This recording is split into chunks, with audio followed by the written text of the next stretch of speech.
सोलापूरचे पालकमंत्री जयकुमार गोरे आणि माळशिरसचे आमदार उत्तम जानकर आणि राम सातपुते यांच्यामध्ये झुंपले।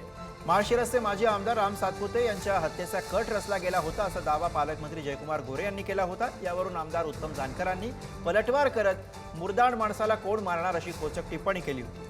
तर हत्येच्या कटाबाबत पोलिसांसह आणि गुप्तचर विभाग चौकशी करत आहेत अशी माहिती माजी आमदार राम सातपुतेंनी दिली आहे। ज्यांचं राजकीय अस्तित्व धोक्यात येत आहे ते कट रचत असल्याचा आरोप राम सातपुते यांच्याकडून करण्यात आला।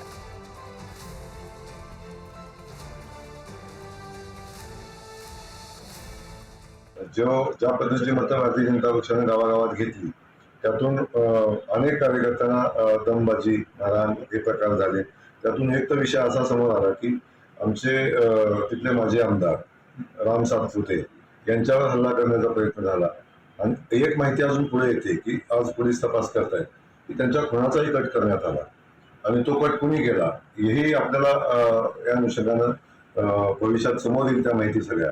त्यामुळे अशा पद्धतीनं कोण गुंड आहे कोण काय आहे या संदर्भात आपल्या काही माहिती पुढे येतील आणि तेव्हा आपण त्यावर चर्चा नक्की करू।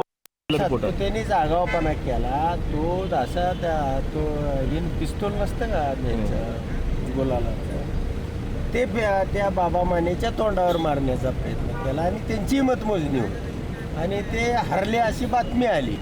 त्यामुळे ते रागाने एकमेकाला भिडले। इलेक्शनमध्ये अनेक ठिकाणी होतं, लाठीचार्ज होतो, अनेक घटना होतात त्याच्यामध्ये। आणि मुर्दाडाला कोण मारणार, आता कशासाठी मारायचं त्याला? मुळात ही एक प्रवृत्ती आहे आणि मी याच्या विषयामध्ये स्पष्ट बोलणार नाही, परंतु राजकीय ज्यांचं त्या ठिकाणी अस्तित्व धोक्यात येत आहे असे काही लोक मिळून या विषयामध्ये काही कट रचतायत, अशा गोष्टी काही पुढे येत आहेत। LCBची टीम असेल किंवा पोलिसांची टीम असेल किंवा सगळे एकंदरीत इंटेलिजन्स डिपार्टमेंट असेल या विषयामध्ये कसून चौकशी करतायत। याच्या वेगवेगळ्या टीम तयार केलेल्या आहेत।